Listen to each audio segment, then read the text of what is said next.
Bingo Blitz rules.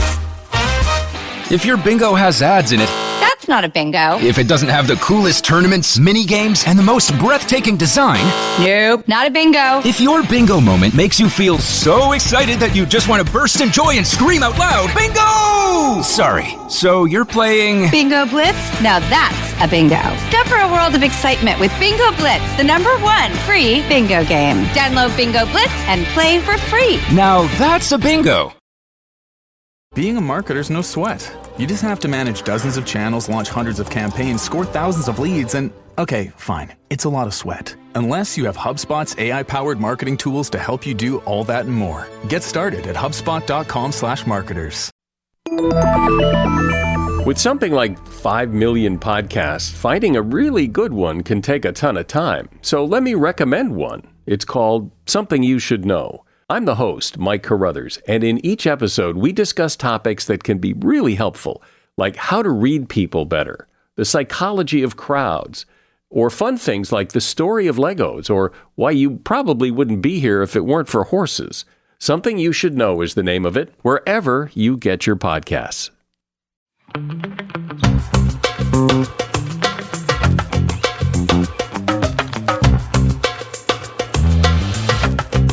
Hello, everybody, and welcome back to another episode of Don't Blame Me, your favorite podcast, the best podcast in the entire world. Tied with the best. Tied with the best. That is, but am I wrong? That is the other one. And we have such good names for our podcast. But am I wrong? Don't blame me. Mm-hmm. I love a good name. I do love too. a good name. I'm on Reddit now. You've got me into like being on Reddit. So like I have the app on my phone. And it's like such a great time. I do think I need to get off the Gilmore Girls subreddit because I disagree so wholeheartedly with some of their opinions that I'm like, it's just infuriating me and I'm not even responding. Like I'm just like angry scrolling. So I need to sign off. And I'm assuming that's probably how you feel for some of the soaps. Yes, especially General Hospital. I argue with people all the time on there. Like I know people hate me and I don't care because I will lay out exactly what happened in the scene and be like, did you not, like the information's there. And then there was somebody that was always complaining about the commercials. I was like, every episode is 36 minutes long. If you're watching live, you have to sit through commercials. That's what pays for the show. Like I just get in arguments with people every day about things. And I'm just like, are you not watching the same show? One thing about the General Hospital subreddit is that it's very liberal. Oh, that's good. And then when others come in, they don't get booted, but everyone else kind of gangs up on them and they go away and go back to the Facebook group where that's where those people are. But I was telling someone, because, you know, as someone that lives in Los Angeles and knows insider information, someone was mad because it was something that had to do with the mandate. And I had said, I have a friend that works on another Disney, because Disney is the only one that has like, everyone has to be vaccinated. Yeah. And I was just talking about how another friend works on a show and they were all going to have this dinner but then when Disney found out about it, they're like, no, you're not doing this. And they're like, that's so ridiculous because even if everyone's vaccinated, I was like, even if you're vaccinated, you still can get COVID. And, you know, that shuts down the whole production. Like they have to still follow the same mandates if they're going to have dinner. And they're like, well, that's just ridiculous. And then everyone ganged up on them. It was pretty funny. Good. Yeah. I love that. That's like, I'm on one for the Name Nerds one, which is all about like baby names and also like people who are changing their names or like naming fictional characters, pets and all of that. The most vocal group is ready to hop on in anytime someone wants to like, be like, so we are not Japanese, but we love anime. We would love to name our child this after this. And like, we know that no one can spell it. So we decide we're going to spell it phonetically. and you just like I just like scroll down. I'm like, oh, it's been taken care of. And I love it. Name Nerds is like my favorite. That and the Sims Mobile subreddit are like my two #1 things right now. Like I am debating getting involved in the Sims community, but the one that is like so fun about the name one is that people will there's so many different like ongoing trends. So people will do like, oh, found this, like went vintage shopping, found this yearbook. Here are all the names that I saw in this yearbook. And people like preschool teacher here, like obviously not including identifying information. It's a burner account, but like here are the first names of like the kids in my class, or some of them, not all of them, because again, they make it so you can't figure out who they are. And they do ones of like, everybody write down like, what was your grandmother's name and like what year were they born? And it's like very interesting and cool. I love names. I have the longest name list on my phone of baby names. I used to have one a long time ago, and then I lost it, and I haven't kept up since then. Oh, I add names. Like, it's my favorite pastime. It's just like going on Pinterest and going on and just like searching up baby names. I like that for you. Thanks. It's a good time. So yes, this is Don't Blame Me, where we give you life-changing, amazing, wonderful advice, and we give you the best advice ever. And if it's not the best advice you see in the title, you cannot blame us. We are professional cunts, bitches, and we will absolutely come for you if you are wrong. But if you tell us that you are a Pisces or you are a sensitive little soul, we will take that into consideration. But we're here. We don't sugarcoat anything.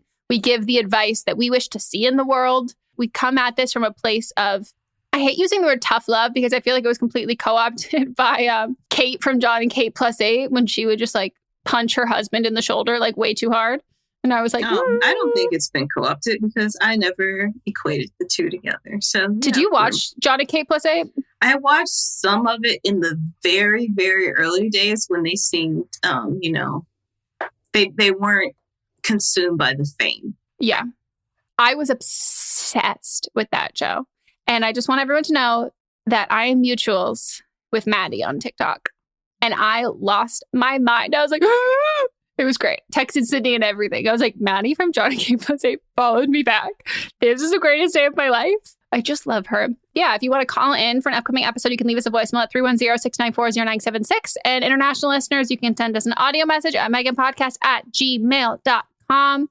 So we are working on an episode with a guest, which we have not done in so long. We mentioned this in a previous episode, but we wanted, again, to solicit calls for if you're needing advice pertaining to open relationships, non-monogamy, and polyamory. We're going to have someone who's an expert in that and can actually speak to it versus us speaking in hypotheticals.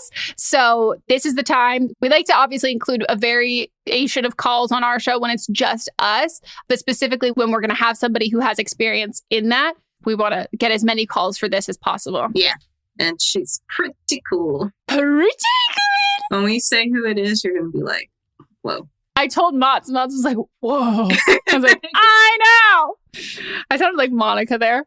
Anyways, so yeah, when you call in for the podcast, for that, but for any time, make sure that it is under 3 minutes because you will get cut off. We ask that you write down everything you're going to say, pull out a timer, a timeout, how long it takes you, and make sure that you include the ages of everybody involved. If it's about relationships, how long have you been together? All of those are really important details because the more important details we have, the better advice that we can give you. So practice it a couple times and then read it when you record it and be 18 or over and have your parents' permission. Let us know your pronouns. And if you are crushing it and you do so well, you might receive the most amazing accolade. A diamond. Sparkly diamond. A sparkly diamond, figuratively. But you could receive that. And just know that they're hard to come by.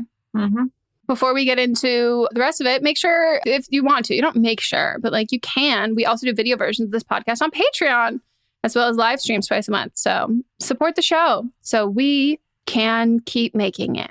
Yeah. And if you support on Patreon, maybe one day I could buy a home. Not from what we make on Patreon. Nope, not at all. So if you work for an ad agency and you sell podcast ads, please reach out. At this point, I'm like, ethically, maybe I'd take a sponsorship from Redfin. Could I get a house? All right. Okay. Let's get into the update. Let's get into the update. My advice request was because I had just gone through the absolute worst breakup of my entire life. My whole life essentially just did a 180 and dumped me on my butt. And I had just started to put the pieces back together, and I needed advice on how to get my stuff back because I couldn't at the time afford a moving truck. I didn't want to go see the house that I had purchased with my ex and our dog and everything. So updating now. I am in a new place. I have restarted my entire life, new job, new city, new everything. I have some wonderful and amazing friends who helped me get all my stuff that he had very kindly just tossed in the garage for me. I hate this man. Oh, me too. Me too. You know, it's a bad relationship when your therapist says, "Oh, good, it's over." Oh, wow. So yeah, that was a bit of a wake up call for me, but I have 90% of my stuff, and he gave me a little bit of decency and did pay me for the stuff that he kept. So that was at least good. And his mother was incredible in the financial aspect of it and got me every penny back. So good. I am good for that. Wow. So his mom knows that he's a piece of shit. Absolutely. She messaged me afterwards and she said when he told her that he was considering ending it with me, she asked him who he was sleeping with. Yeah. Wow. Yeah. Imagine if that's your son and you're like, piece of shit, motherfucker. Well, she wasn't far off. I did find blue hair in our shower once. And I very clearly don't have blue hair. You can't see me, but I'm a brunette. So yeah, she does not have blue hair. No. What the? Yeah. So dude, that's like comical of like what are you going to say, that you had a Smurf in here? Like, what's your excuse? I know. Yeah. Smurfs don't even have blue hair. No. Do they not? They have white and blonde. They don't have blue hair though. Oh, they're blue. They're blue. Yeah. Okay. Sorry. She was figuring it out. Damn. Well, I'm so happy you got your shit back, but like, and I'm really happy his mom stepped up. That's great. There's nothing worse than like when someone treats you like really horribly and then like other people kind of condone that action. Like, yeah, that's hard. Yeah. Mm-hmm. She was pretty incredible through the situation. She and I had our, differences while we were dating because it is her only son, and she was very involved in our lives. But in the end, she did very much come through for me, and I very much appreciate her for that. So that's like low-key surprising. Like, you don't usually hear about that, especially like, I mean, like boy mom, but like boy mom of one son, like that's wow. Mm-hmm. Well, I guess that's what happens when you talk to his mom more than he ever did. So she's on your side. Mm-hmm. Holy shit. Well, congratulations on like the new job and new apartment and everything like that. And like, you are glowing. You like not like not saying that like you're pregnant or anything, but like no gosh, I hope not. No, when you got on the call, I felt your energy. It was great. Oh, yay. And we could hear your energy on the phone call, the original call, and like that night and day difference. Like, I'm sure it's obviously still really hard now, but like it feels like the sun is coming up. Yeah, honestly, I was incredibly lucky in my situation that I was able to run home to my family, and I went to a lot of therapy after that. And so, frankly, I can very fairly say the only thing I miss about that is the dog. That's it. Yeah. That's all I miss. I wish we were like legally allowed to like steal dogs back. Like, I know, right? But he's a good dog dad. That was the one thing about our relationship is he did value the dog more than me. So I guess I know the dog's safe and in good hands. Well, shit. Yeah, it's not what you want for your partner actively. But yeah, for an ex, I'm like, okay, that's the one good trait I'll let you have now. You've pivoted. Wow. Oh, well, I'm happy that you're starting fresh and doing all of that stuff. And you got your money. Yeah. Yes, I did. Bitch had your money. Yes. Bitch had your money. Yeah. The sequel to Rihanna's hit song. Well, thank you so much for giving us an update. You're so pretty, by the way. Like, you have the greatest smile ever. Thanks. My mom paid a lot of money for it. Oh, lucky. It is Braces good. are wonderful. And great eyebrows. Like, you look like you'd be like in you look like a fanfic character. Like, you look like, you know what I mean? Like, you'd be in like a Harry Styles fanfic. So I see great things for your dating future. Harry Styles, maybe. You'll have to tell me how he is in bed, because I have this thing of like, I think he would be great in bed, but then I also think he might cry after sex, and I just can't decide. You know, I can see that. I can really see that. Yeah. I just need someone to sleep with him and let me know. He seems like he'd be really great at going down. That's what I think too, but then I think he would like maybe cry. I think he would like savor it a little bit too much. Yeah, I don't know. I think about this way too much. I know. Unhinged. Well, thank you. Thank you. She is pure sunshine. She was great. I'm so glad everything worked out for her. I wish I had someone to set her up with. Like, do you know what I mean? Like, she just like, she is sunshine. Like, it's so nice to hear. Like, we obviously don't love when people are like going through like really hard, sad stuff, and you can hear it in their voices. And hopefully we could obviously see it in her face because we're video chatting her, but I hope that you all as listeners could probably hear it in her voice too. Just that drastic change. Yeah. I'm happy for her. Me fucking too. And wow, a mother-in-law, like essentially like a boy mom excelling. We love to see it. Recognizing her son is trash. Never before again. Like, it's one and done. Okay, so now we're going to get into the calls. Hi, Meghan and Melisa. I am a 22-year-old. My pronouns are she, her, and the coworker I'm mentioning in this call is a 34-year-old, pronouns she, her. I'm having a situation at my job. I work at a nonprofit where we do emergency crisis respite and childcare for at-risk families. I love my job, I make great money, and they are really flexible with my school schedule, as well as it being a great experience after I graduate with my degree in social work. I have a really good relationship with my boss, who has been really helpful in this situation. We are a very small program. Previously, we had 4 employees total, but 2 of them were let go because they did not comply with COVID vaccine policies. Now it's just me, my boss, and my new coworker who was hired about 2 months ago. I made it clear that when the other 2 employees were let go, that I did not have a leadership mentality. I was there to work with the families and did not want to add on any more responsibilities, as I already work full-time and go to school full-time. My new coworker is genuinely just not great at this job. We work with kids with trauma, and although she has 10 plus years of working with children in another setting, she just does not do well in this setting. I won't go into the details, but at times it just seems that she is incompetent and does not fit in this dynamic. I'm often left frustrated during the workday now because I'm picking up her slack and doing a lot more at work than I was before she was hired. This is already a mentally and physically exhausting job due to the population that we work with, but it is 10 times harder now because she just isn't effective in her work. I have talked with my therapist, who has given me tips on how to handle this, and I will no longer be picking up her slack. It is just really hard on me because this job was so consistent in my life, where consistency has not always been prevalent for me. And now it feels like work is chaotic and more exhausting than it should be. I have communicated this with my boss, and she is so helpful and has my back in these situations, but she keeps saying how receptive my coworker is if I'm able to have open communication with her. I tried to communicate in the moment when I noticed she's doing something, but nothing really changes. I don't know if it's because I'm so much younger than her that she doesn't take me seriously or what, but I really do not like being in the place where I have to tell someone constantly what mistakes they are doing or how to do their job.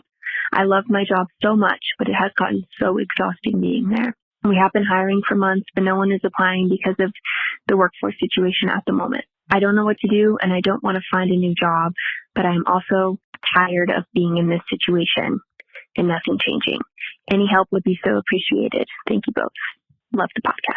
So if you're saying that you've been hiring people and no one's being receptive because of the workforce situation, then that means that you're not paying enough for the position. People want to work.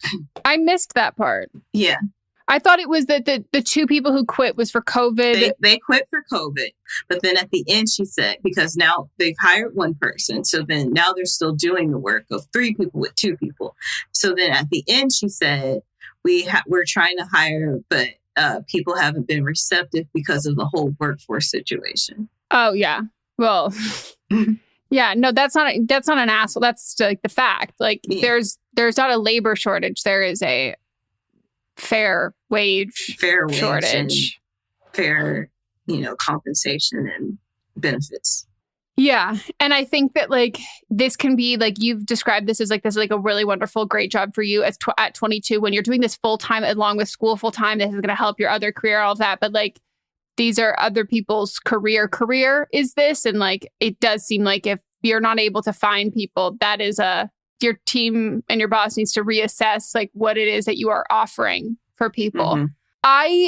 This is also an unpopular thing. I think when you work in any realm, any job title, any position, you are going to have some sort of leadership there. And like, even if you are not a boss, even if you are just a coworker, we all, even as friends, like people fuck up and we call them out on that. And like, that is something that I understand that it probably like is really hard, but that is something that like, you don't have to want to further a career on the leadership track of like your job, but like leadership is an aspect of working in general, whether, and like it shows itself in different forms. So like that's always going to be there. I think like that sucks that like it feels like you have communicated it to her and like she hasn't like necessarily been receptive or done a better job at it. But that also at this point, as long as like what she's doing is not like directly harmful. And if what she's doing is directly harmful to like the people involved, then have your boss come and stay there for the day to watch that happen. Cause like this shouldn't be your problem. Yeah. And I feel like because you guys are having a harder time hiring people, then your boss is being more protective of not losing this person too. And so your boss isn't doing what a boss should do. If they're not being receptive to what's going on, then that should be something where when your boss has a evaluation with this person, they should be evaluating their work. And if they're not doing what's right and not changing their behaviors, then that means that, adjustments need to be made and figuring out why they're not changing. So this falls on management. Yeah. I also would say like 2 months is, depending on what they're doing, 2 months is still a learning curve. Yes, 2 months is definitely still a learning curve. And I think like in an ideal world, we would all love to say one thing to someone and then have their behavior like indefinitely change to reflect that. But that isn't how it works. Like it does take a while and kind of consistency for that. And it also takes people seeing different results when they change their behavior to like, that reinforces it. So I think that like this like sucks to be in this situation, but there are some things within your control, which like communicating to her constantly and also not working there anymore if this is like too much and too hard for you. And then the things that aren't in your control are like the job descriptor, like, and like what they're offering. And that's something your boss needs to do. And your responsibility also isn't, if you don't want to have to tell her this stuff all the time, that is another thing that like we talk about a lot when it comes to like jobs and stuff, that like you could find another job. You might not necessarily, you might come across like the exact same kind of person. Like that's part of the workforce, is like learning how to work with all different kinds of people. But the difference would be if you went to another job at this time, you would be the new person.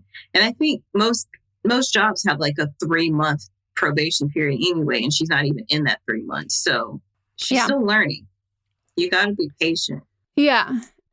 And I think probably the lack of patience right now is because you're just like overwhelmed. And that I think I would redirect, instead of directing your attention on her, I would redirect your attention to your boss to be like, we need to hire more people. Like there isn't a labor shortage. Like we need to make this so it is a desirable job for people to come work at. And like, I don't want to say that, like maybe talk to anyone that you know who is like older, who is like what they would be looking for, because I think potentially what you are looking for and like things that you really value are things that are going to help you get ahead in your career like later on. But so then talk with people who are actively in their careers of what they want to be seeing on job descriptions and offer letters and that stuff, because it will be different. So what you view as good for you, unless you're hiring other 22-year-olds who are also in school and doing that, like it needs to be very different. And I hopefully your boss knows that like what people need, she can't pay a 34-year-old I mean, you're obviously getting paid and you said it's good pay, but is it good pay? That's what I don't want to be an asshole, but I'm like, is it good pay? And it might or be like good pay for like a college student who's, But and if you take out the experience that it gives you, take that out, because that has a huge monetary value down the road. If you take that out, that is like you said, the coworker, she has a lot of experience. So like you're going in with a different set. And also like she might like not be doing her greatest at the job because maybe she doesn't feel like she's being adequately compensated for it. I don't know if you can find out how any of that works, but yeah. Yeah, you can look up people that have similar. I mean, this is where, LinkedIn comes into play. You can see who's working in similar fields that you are. Try to find like a woman that would be helpful. I mean, there are LinkedIn influencers. So look around and find someone that is in a similar field that seems like they might be helpful, and just send out a bunch of just like messages. Hey, I've been working in this position for blah, blah time. This is what I'm doing. Is this pay fair? Yeah. Also, I've never in my life ever heard somebody say, I work in a nonprofit, the pay is great. And you said that.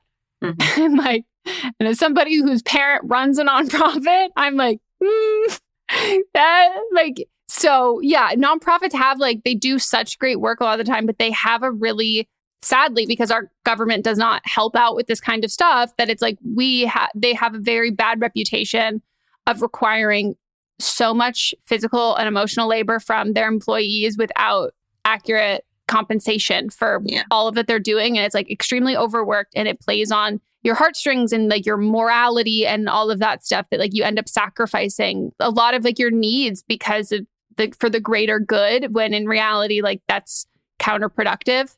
So it's really hard. And you also might be just coming into contact with a lot of people who are really burned out from nonprofits. It's hard. It's really fucking hard. All right. Next call. Yep.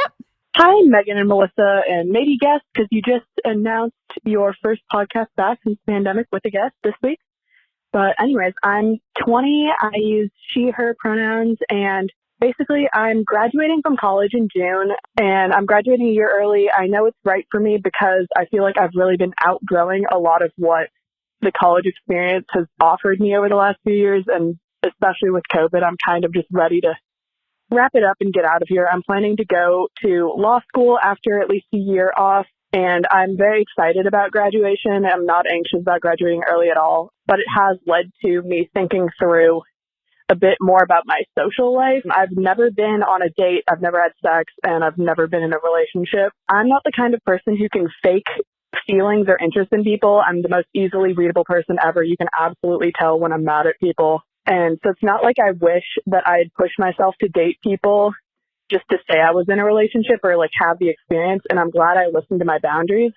But I'm also really feeling like I missed out on the experience of having like a college hoe phase or like dating around. And I feel extremely unprepared for dating in like the real world. Obviously, also being in college through COVID and because I took the pandemic seriously, it meant I couldn't really meet any people. And now suddenly I'm graduating in like 4 months and realizing that I will probably be graduating without dating or sexual experience. And I have a couple of dating apps, but I feel like I don't really just vibe with them at all. I feel like everyone on there is kind of fake or performative, and I would really rather just meet people in person. So I haven't had a great experience with those. It doesn't help things that I am an oldest sister to a girl who's been dating since she was 14. So it's hard to not compare our experiences and feel like I'm falling behind. So overall, I'm just wondering, how do I move past feeling like I missed out on an important experience?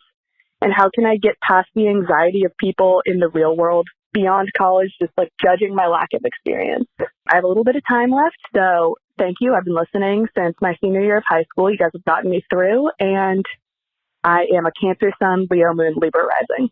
Thank you. That is a great birth chart. Okay. It is. I like it. Okay. I don't know what that means, but. Well, Sydney's a Cancer and Kyle is a Libra and I'm a Leo. That's how I dictate what is a good birth chart, because I like people who have those signs.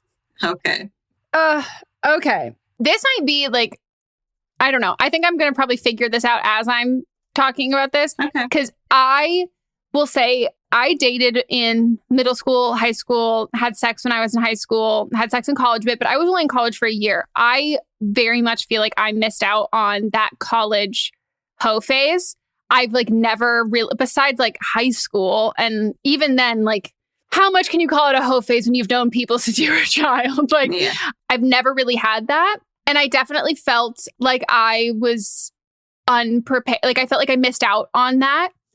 But at the same time, now that I have like been in a long-term adult relationship and I've like dated outside of college isn't real life. Right. And like isn't the real world. It is like it's a bubble. And not having experience in that bubble, that doesn't prepare you to like be a good partner or anything. Like you can become like I think the more self-aware you are and the more you know yourself and like the boundaries that you have, and like if you've been to therapy, like you understand your own like trauma, anything like that, like all of that, like knowledge of yourself and like confidence is much more valuable in a relationship than like experience. I personally think, especially once you start like getting a little bit older, the one thing I will say is that the sex thing, like it depends on how you view this and like what you want.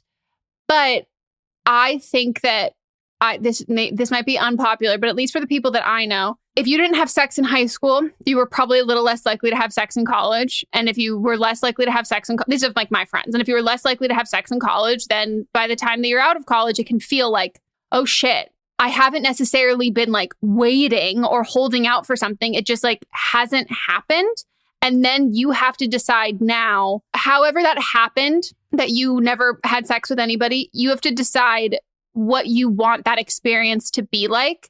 And you need to lay that out as like this is what I want. And it's not related to the person that you're actively pursuing or dating or talking to, and establish those clear boundaries and communicate that right from the start, because you might meet somebody. You might say like, you know what? I don't feel like I need to be in love with someone to have sex for the first time. This was what my thing was like. I didn't feel like I needed to be in love to have sex with someone the first time. I wanted to make sure that however I felt about them, they felt about me.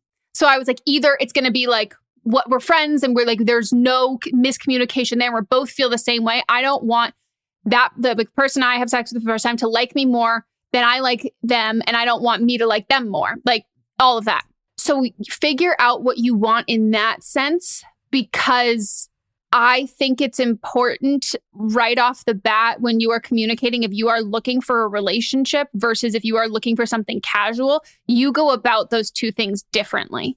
The thing that for friends I have that don't have a ton of experience with dating, the thing I wish I could teach them or like get through to them is it is completely fine and it is not a red flag and does not turn people off if you tell someone that you are looking for a relationship.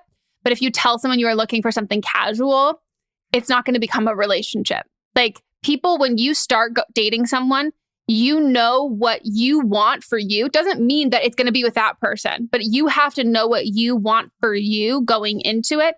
Otherwise, you're giving the other person all the power and like you're not in control of said situation, you know? Yeah. Here's the thing. I don't think you know what you want right now because you mentioned you haven't, gone through a hoe phase. You think that people are fake on dating apps. You'd rather meet people in person, blah, blah. The moon has a new phase every 30 days. You can have a hoe phase at any time in your life. If you want to have a hoe phase right now, have it. I mean, I was planning on, and I've been out of college for numerous years. I was planning on 2020 being a new hoe phase for me. But guess what happened? The pandemic happened. It's been on hiatus for a couple years. And then I was going to, after everybody was getting vaccines, I was like, here, I can hoe phase, hot girl summer loading, hoe phase coming. Not enough people got vaccines. So it pushed it back again. So you can have, if you want to have a hoe phase, timing doesn't matter. You could be in a relationship for a year and then break up with that person and then have another hoe phase. You can be in a non-monogamous relationship and hoe it out everywhere, just as long as you're being, ethical and responsible with your hoeing. You can do that at any time. And then as far as people being fake on dating apps, you're going to meet fake people wherever you go. Like, even if you meet them in person, they're still going to be fake. On dating apps, you have to, if you want to just hoe it out on the dating app, you can do that. And who cares if they're fake? They're just somebody that's going to be in your life temporarily anyway. If you're looking for something serious, you have to have the intention of going on the dating app and looking for something serious. You've got to have the right filters applied so that you're looking for someone that actually wants to be in a relationship. It's all about what intentions you have. I think right now you're kind of in a discovery phase, and college is a time for discovery, but you can be discovering no matter where you are in your life. So I think you're putting too much pressure on yourself. So maybe just start with just dating, and it doesn't have to be dating because you want to hook up with someone or dating because you want to be in a relationship. Just date to just see how you vibe with people. Yeah, like make yourself like a dating bucket list. Like I'm going to go on one date. I'm going to go on a date to drinks. I'm going to go on a date to dinner. I'm going to go on a date with somebody who I meet off of a dating app. I'm going to approach someone and ask them out. Like do that kind of stuff to feel like you're getting a taste of it. I will say people knock dating apps so much, but statistically, in my experience, the guys who have approached me out and come up to me out, there is a type who does that. And it really changed, not changed for me, but like, especially in a pandemic, where are you going where people are going to come up and approach you? People don't know if you're vaccinated. They don't know if they want to come up and talk to someone. You can't really read facial expressions as much because you're wearing masks. And also men approaching women in public, or if you're dating men, if men, let's say like, as for me personally, a man approaching me in public at this point, I don't want that. Like I don't want that. And there's You're a certain, engaged. again, there's like a certain, that's true. That is true. But there's like a certain kind of guy who would actively pursue me in a bar. And it's not necessarily the ones who are pursuing you and coming up to you that you're interested in. But when you are on a dating app, you actually have more control there, unless you want to go out somewhere and like you see someone that you think is cute and you want to take that initiative.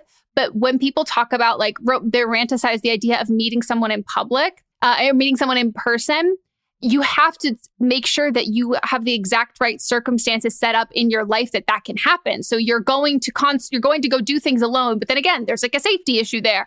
And like you are attending things where you know other single people who have the same interests as you. It's like, that's a lot more work than like a dating app. And you can find people who are fake there, totally for sure. But like you said, those people exist in real life as well. You are just seeing a bigger pool of them. And you might get a little desensitized to that, but there are great people on dating apps. You just have to filter through and see that and like make notes and list of things that you like to see on a profile and you don't like to see on a profile. And it never hurts to talk to somebody to see what their personality is like. Like I think if you can think they're cute from the photos and that's someone who you're like, whatever. But the most important thing to me is always like their responses to questions and how they talk. And like, even if I can tell like, okay, this person like, they might be a little weird or like they might be, I don't know. I think you can have probably a pretty good read on some people and then you can see again and just talk to them and see how you vibe with them there. But it doesn't have to be, like Melissa said, I think you're putting a lot of pressure on yourself. It doesn't have to be everything all at once in this like very serious kind of manner. But you just have to set yourself up with intentions and then actually follow through on this because it doesn't fall in your lap. And like, that's something that like we've thought it's like, oh, it happens when you least expect it. Like that's not necessarily true. And especially not during a pandemic. Right. All right. Okay, now we are going to take a quick break and we'll be right back.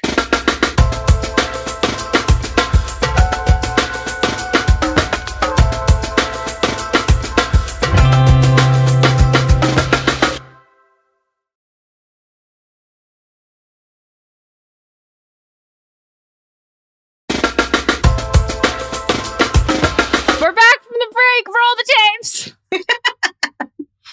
Hello, Meghan and Melisa. I'm 26 and use she, her pronouns, and my husband is 28 and uses he, him pronouns. The thing I'm calling about is something that I didn't think used to be a problem. This happened since the beginning of our relationship, and I figured it would go away eventually. But my husband will slip up every once in a while and call me by his ex's name. Now, I understand that that's very easy to call someone by the wrong name. Even I do it all the time with my brothers and sisters, and that's why I used to be able to dismiss it as unimportant to complete accident. Only within the last year has it started bothering me a little bit, And every time he does it again, it bothers me more. And it's gotten to the point where I start getting a little angry. I mean, come on, we've been together for 7 years and been married for 5 of those. I mean, that seems like a while to still be slipping up.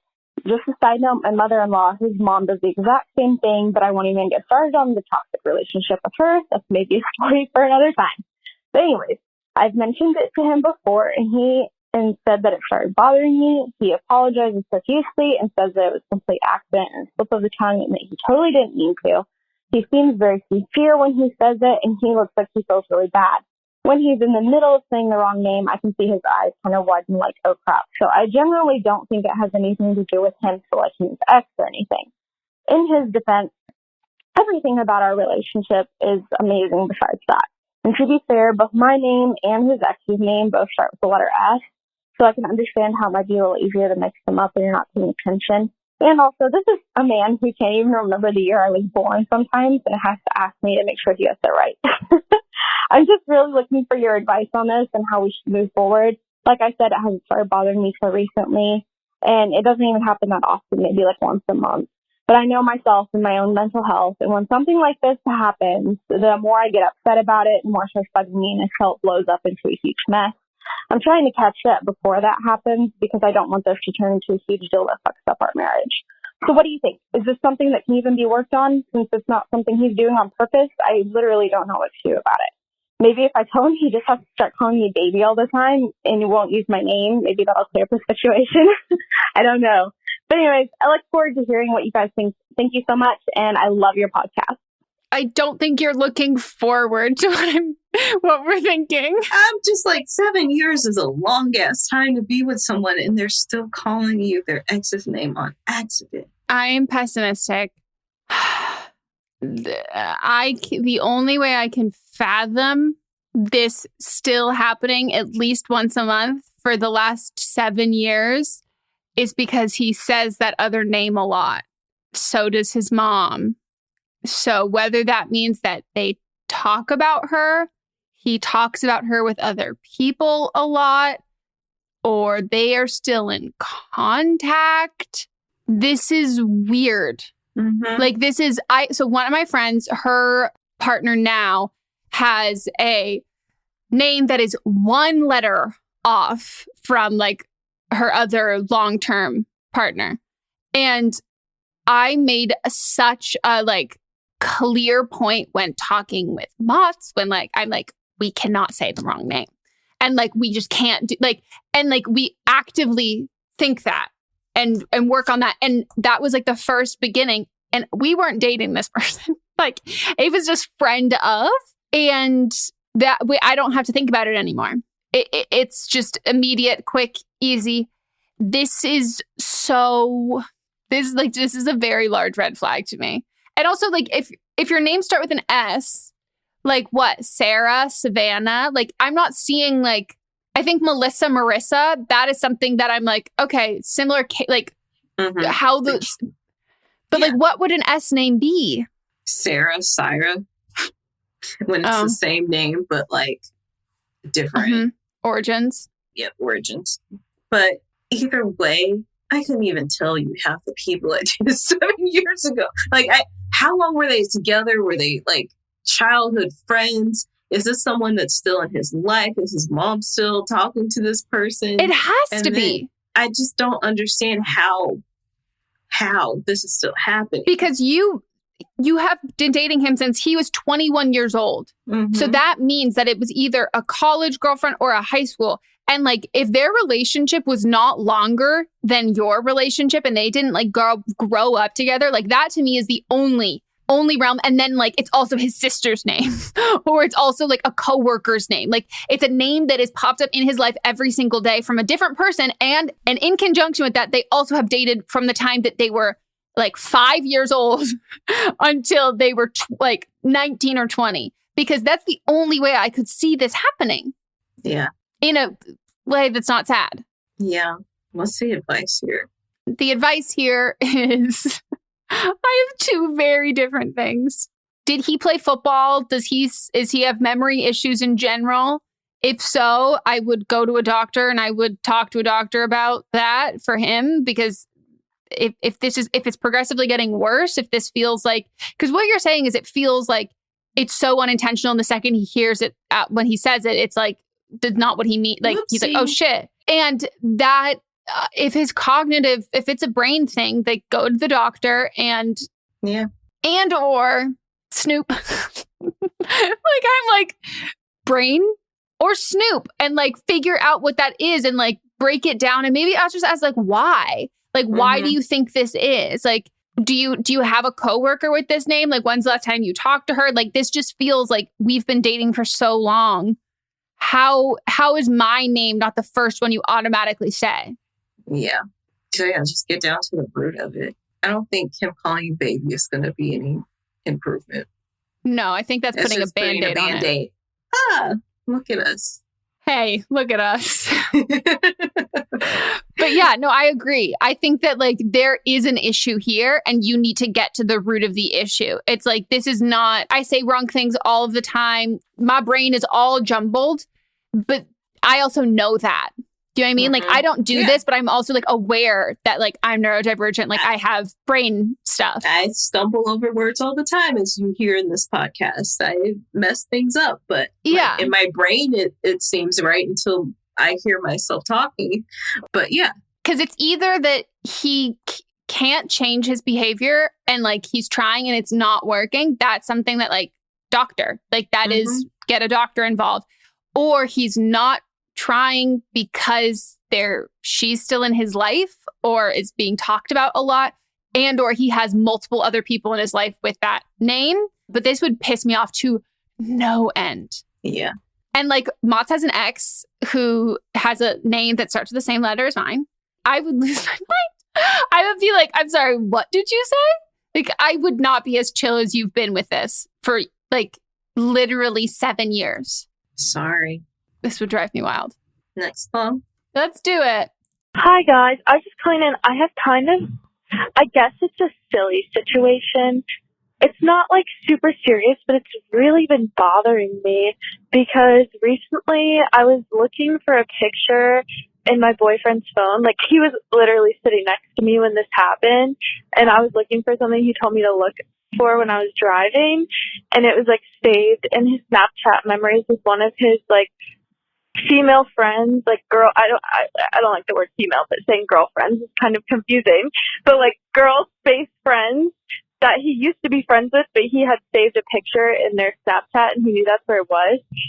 And when I was scrolling, I saw a message from her, and I already got really bad vibes from this girl that said, your girlfriend looks like the kind of girl that won't swallow. And he didn't say anything really back. He kind of just changed the subject and was like, ew, like, why would you even talk about that? And then, like, moved on. But here's the thing, like, I don't swallow. I hate swallowing. And, like, I never have. We've been dating for 3 years, and these messages happened, like, a long time ago because I was deep looking for that picture. But, like, it just really bothered me because I don't swallow. And I didn't say anything to him at the time. But now, like, every time we have sex, it's just in the back of my head that, like, I don't swallow. And, like, apparently I look like I'm the kind of girl that doesn't swallow. And for some reason, even though they're not even friends anymore, this is really bothering me. And I don't want to bring it up with him because it happened like 3 years ago. But like at the same time, I'm like, is this something he wants? Like, he's never told me. But like, it's just my insecurities getting the best of me.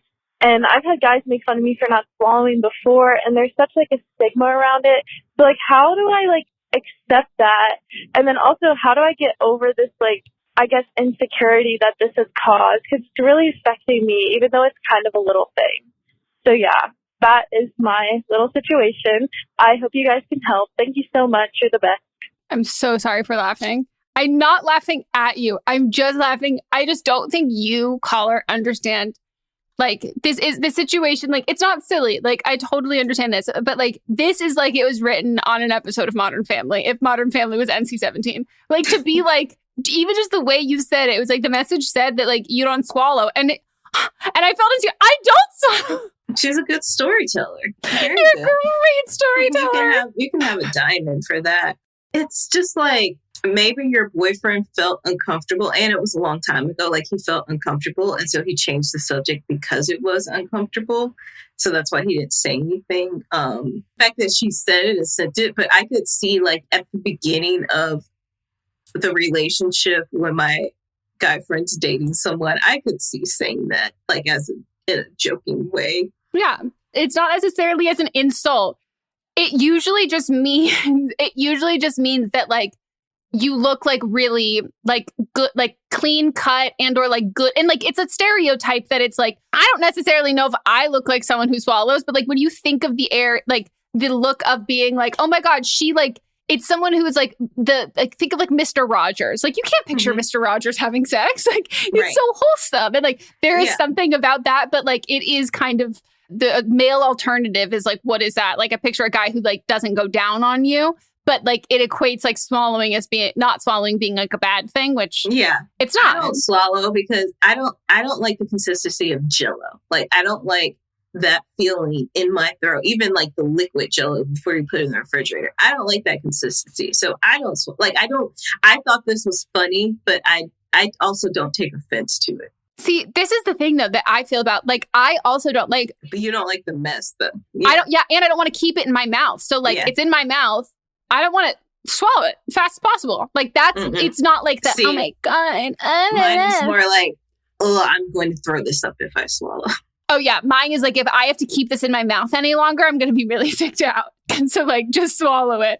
But yeah, first of all, like, it is such a like stupid, it's just another thing that like men can do to like talk shitty about women who are giving them blowjobs and pleasuring them. Like, it's just a way that they can do that. And that's where the whole like spit or swallow thing has come from. And then women identifying as like, oh my God, she definitely spits, she swallows. Like, that's just us conforming to like the patriarchy and like standards of like women and being like, even when women are giving us blowjobs, they are not doing enough. And like, but if they swallow, then they're a whore. Like, it's just like, there is no winning in this. And there's no winning in the patriarchy at all. Yeah. And so I think that like, I know it's easier said than done, but like, really, truly don't worry about it. Like, that is like not, I don't know anybody who is like, first of all, it's definitely not a deal breaker because you're together, but I don't know anybody who's like deal breaker, someone who spits, like, you have to swallow my seed. Like, I don't know anybody who is like that.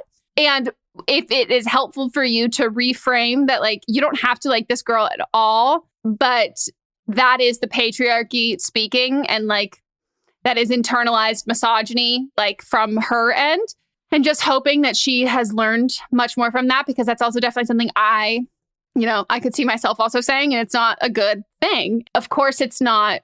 Someone could be offended by that and they could feel not nice, but I highly doubt there's anything malicious behind it. It tends to just be more stereotypes about what you look, you know what I mean? Yeah. Don't take offense to it. Don't have it like in the back of your... Stop. I was going to... Stop. Don't have it in the back of your mind. Yeah, like, some people spit, some people swallow. It's your own personal preference. He obviously doesn't care. Like, you don't care. Who cares? I think his response, like the fact that he like just like moved on and ignored that and like didn't respond, like, that's great. Like, I was worried you were going to say, and then he was like, yeah, I just like when girls like guzzle like buckets of my cum. Like, at least you didn't find, like, you know what I mean? So like, that is the appropriate response, is no response to that and just like moving on. So also probably part of the reason why they're not friends anymore. Yeah. Your spidey senses were correct. Now I can only think about semen, and now I'm thinking of like the spidey web semen. Do you think Spider-Man's semen is like webby? No, because that would also mean like other excretions would be webby, like his spit and like the juices in his eyes. That would, oh my God, imagine if you had like, that would be so annoying for your eye boogers. Yeah, I don't think it is. Definitely not the new iteration of Spider-Man, because he only has those when he's in his suit. Yeah. Right? Yeah. I think so, yeah. So it is what it is. I wouldn't take too much offense to it. This did remind me of, I'm sure you've seen this TikTok of this girl who is like, if I'm like babysitting a guy's kids in my throat and he's vaccinated, does that mean I've been vaccinated too? That's amazing. That is truly, truly amazing. Yeah.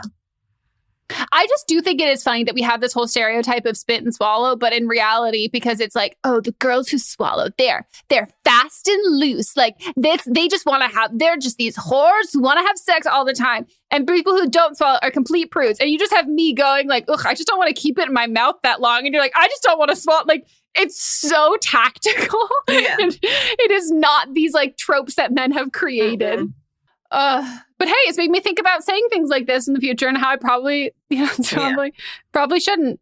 Yeah. All right. Time for Don't Blame Them. Great. So Don't Blame Them. This is where one of our listeners calls in with advice pertaining to a call we have previously aired on a different episode. So maybe they have their own personal experience, or they just love the sound of their own voice, or they have something to add that we might have missed. So let's do it. Hi, Meghan and Melisa. I'm calling in for a Don't Blame Them for Season 9, Episode 11, where the caller was asking for advice on how to talk to future children about age gap relationships. As a side note, if any listener has ever doubted the necessity of writing down your call ahead of time, this is the third time I've called for this, and I finally wised up and written this down. My advice to the caller is to listen to what Meghan and Melisa said, but also to recognize that you can't control what your children choose to do, and as a parent, your number one priority should be them, and you should never have judgment for them. I was raised by wise and loving parents who warned me of the dangers of dating older men and them being interested in young women and girls. My sisters also talked to me about older men being interested in younger women before I entered high school. And yet, when I was 21 years old, I decided to get into a relationship with a 38-year-old man. I use she, her pronouns, and he uses he, him pronouns. One of the hardest things with coming out of that relationship is all the shame that I felt. I knew how much my family and friends disapproved of big age gap differences, and they didn't even know I was in the relationship. I got into the relationship because of past trauma and major insecurities, and coming out of it, I felt hurt and isolated. I wanted to talk to my family, but I worried that they would add to the shame I already felt. When I am a parent and caller, I advise you to do the same. I will warn and educate my children on these relationships, but I will also emphasize that my children are my number one priority, and I will be there for them come hell or high water. I wish I could have turned to my family in the aftermath of the relationship, and because of that, I will make sure my children feel they can always turn to me without fear of judgment. I hope you all have a good day. Goodbye. Great advice. Very, very, very fair. I think it's also important that something that I didn't learn, this wasn't the reason why I was very, again, like anti-age gap relationships, but I think something that we don't do enough, that I think the new parenting techniques have been doing a lot more of, is explaining why to kids and like explaining that. So it is true. Like a lot of the time when age gap relationships happen, it's validation and trauma are the origins behind it. And it's not just when big statements like, you know, like older guys, they always want these younger girls or whatever, because when you say things like that, that also kind of puts like purity and like young women as like, you are the most desired sexual being. Like you are so like, and that attributes to so much other issues and like ageism and like these like fears of that and feeling like that's like your prime and all of that stuff. But when you explain that on both sides, why people get into age gap relationships and like the power dynamics of them and what those power dynamics are. And that can be like a teacher, that can be like a friend's older sibling, that can be someone who like you look up to. It could be a boss. It doesn't have to be like necessarily very large ages. It can be someone who's just more experienced than you in your field that you are in. It's someone who you've admired, you're a fan of, and like all of this kind of stuff. And then also explains the other side of it, which I think is a very lacking in that conversation, because like, it's like, okay, so now I understand why these older people will go after younger people, but why do those younger people end up in those relationships? And especially when you're talking to like, you know, young women in these specific kinds of ones, you have to let that, like that has to be the conversation. You like some people like who can feel like they don't have this and they don't have this. And I want you to know if you ever feel like this, these feelings or stuff, like, you know, you could always come to me. And like, if this ends up being a relationship that you end up in, and like, I always want to make sure that you are like the ultimate, like safest that you can be. But like, I kind of view it in the same way as harm reduction versus like abstinence and that stuff, where like when you are informed to what things happen to get you to make those choices, you know why you're saying no to those choices. And if you're saying yes, you know the reasoning why you're saying yes, and you know like the risk factors and that kind of stuff.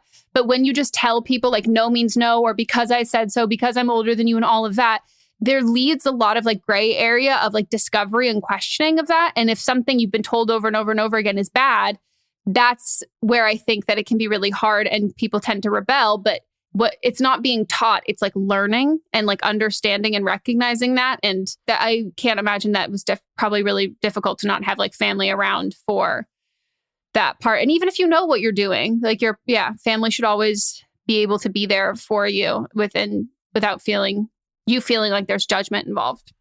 Yeah. Cool. Great. Great. Well, that is it for our episode. We hope you all enjoyed. If you want to call for an upcoming one, again, you can send us a voice memo at meghanpodcast@gmail.com. And you can also give us a phone call at 310-694-0976. And you heard what the last caller said. Make sure you write it down. Write it down. Also, if you do a voice memo, please change it to MP3 before sending it in. Yes, please. And if you are still listening this far into the episode, comment, spit or swallow on the latest Instagram post. Just comment, spit or swallow. We want to know. It doesn't have to necessarily be yours. No. Your preference. It could just be, word. Yeah. Spit, swallow, or on my chest. Depending if I've recently showered or washed my hair, because that is not happening. Well, we will see you all next time. Go leave a review if you want to. It makes our day. Stay tuned for other podcasts on Thursday. Well, don't stay tuned because you have to go subscribe to that podcast. But it'll be there on Thursday. It'll be there. Okay, goodbye. Goodbye.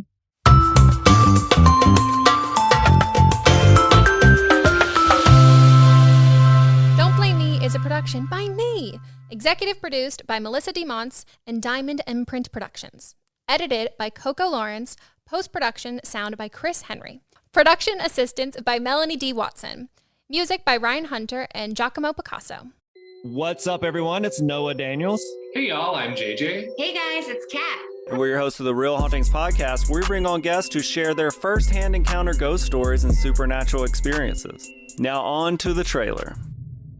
I've been warned to not tell this story, but I think because of the way it ends, it's okay to tell this story, because some people say that with certain entities, to like speak of them or talk about them or in any way like portray them as powerful will attract them to other people. The creepiest thing about it to me is a lot of times it would wait for me to notice it. Like it would just lay its arm out like this, and then I'd be like, where is it? And then I'd see it, and then it would just slither back. For more information on the Real Hauntings, Real Ghost Stories podcast, make sure you check out real.fm to learn more about our podcast and many other amazing podcasts.